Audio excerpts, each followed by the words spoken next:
Hey everyone, this video is a big update because it turns out I'm applying to the US to study. Yes, you heard it right, I am applying to the US. That is the UK applications plus the US applications, which is basically taking up a lot of my time at the moment. So if you don't know about the US application, basically I'm doing it all through Common App. It's basically a place where you can apply to all of your universities and where you write all of your essays. Yes, you're probably going to be like, oh, have you done your SATs, your ACTs?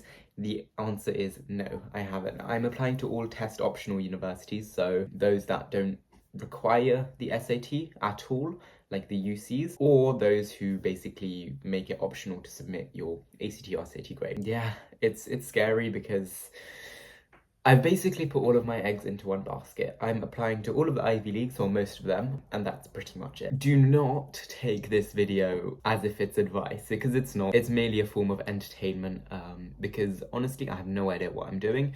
I only really decided I was applying to the US a couple of months ago, and I might be doing things totally wrong, but that's the point. It's a learning curve, and you know, I'm just doing it for the purpose of trying something new, because I like it more than the UK application because it actually explores who you are. This video is kindly sponsored by FlexiSpot. I know I'm in a different outfit. This is filmed the day before, but FlexiSpot is amazing. They have just sent me a brand new standing desk and I am so happy with it. You don't even understand. It is literally my dream because it lets me work whilst I'm standing. I chose this nice oak finish. Honestly, it goes so well with my room. It's so cool. My brother also got the marble finish and I'm so jealous of his one. It literally looks so clean next to the wall.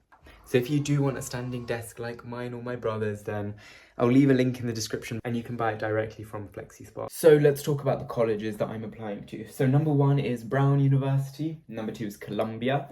Number 3 is Harvard. Number 4 is Minerva. Number 5 is New York. Number 6 is Princeton. Number 7 is Stanford.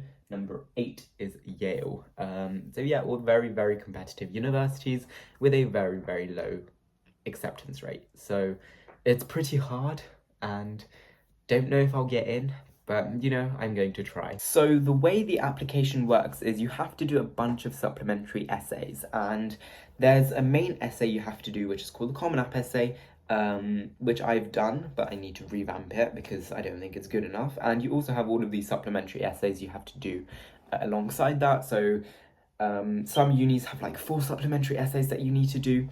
Others might only have like 3 or 2, but it is long, and I'm trying to get through them.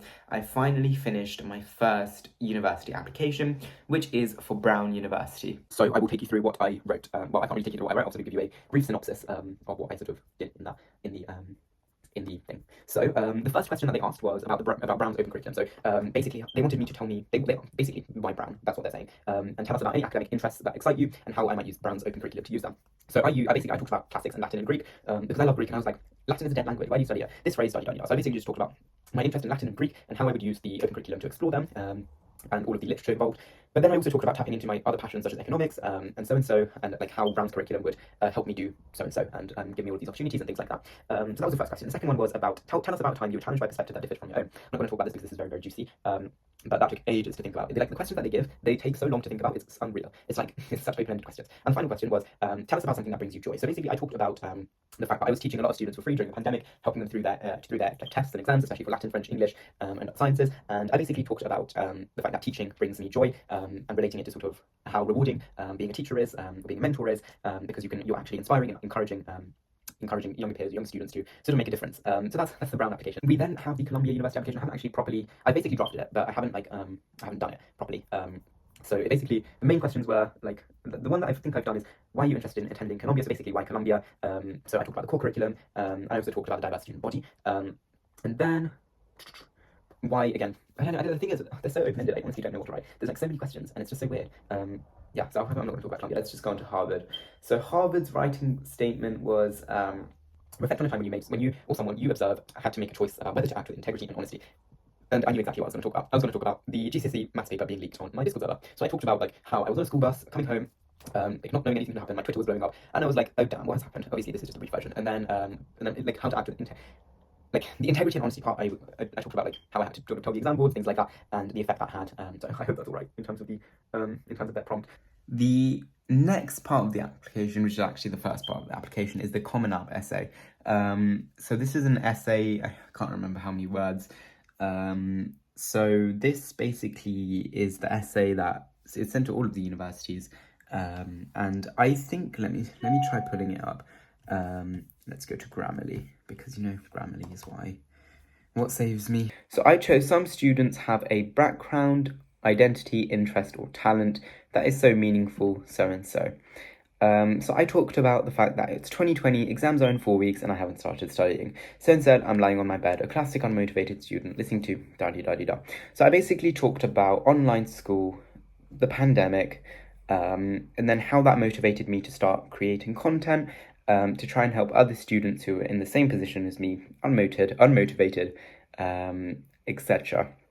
So I talked about how I did French videos, started to launch crash courses for students, starting a whole educational brand, starting a limited company, and then how that's expanded to working with brands and artists, and tying it to the end of how the pandemic sort of shaped my life, and how I'm so grateful that the pandemic actually happened, because it sort of allowed me to explore interests that I'd never thought I'd been able to explore. That was just due to the pandemic. So that's what I talked about in my Common App. Again, I have no idea if that's what I should talk about. But if anybody has any tips, and if anyone is in America at the moment studying, please help me, because I'm a British student. I've got no idea what I'm doing, and I'm honestly just applying. Now let's talk about the fees. Now, I have to pay, I think, £70 per application. Let's just say that's roughly. And 70 times 8, 70 times 8 something, you can work it out. No idea what it is. But I have to pay that just to apply for each university, which is annoying. But yeah, but the fees in the US are so expensive. Like, they are extremely expensive. I don't know how I'm gonna fund that. I'm hoping I'd get a scholarship, but don't think I will. It's hard. I probably wouldn't be able to get financial aid, so I don't know what I'm gonna do. But the thing is, if I do get in, I don't want to turn down like Harvard. So I don't know. It's expensive, but will there be a ROI? Maybe, maybe not. Hopefully. So I am applying early action. Am I doing early action? Where am I doing early action to? Early decision I'm doing to Brown. But yeah, I don't know.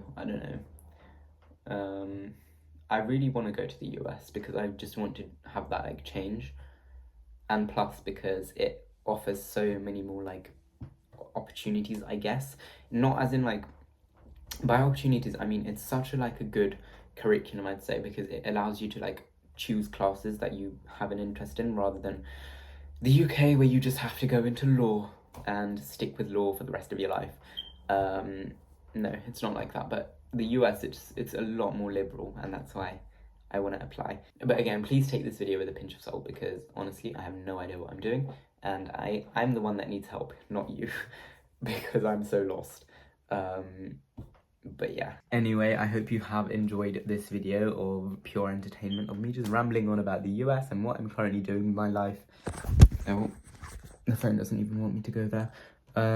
But yeah, if anyone does have any advice, please let me know in the comment section below, because I really do need the advice. I literally need the advice. But yeah, thank you guys so much for watching. You'll see maybe in like 4 months' time if I do get into the US, if I end up going. Maybe not. We don't know. But if anyone has any advice, please let me know. Please DM me on Instagram. And please subscribe. Thank you guys so much for watching. See you soon in my next video.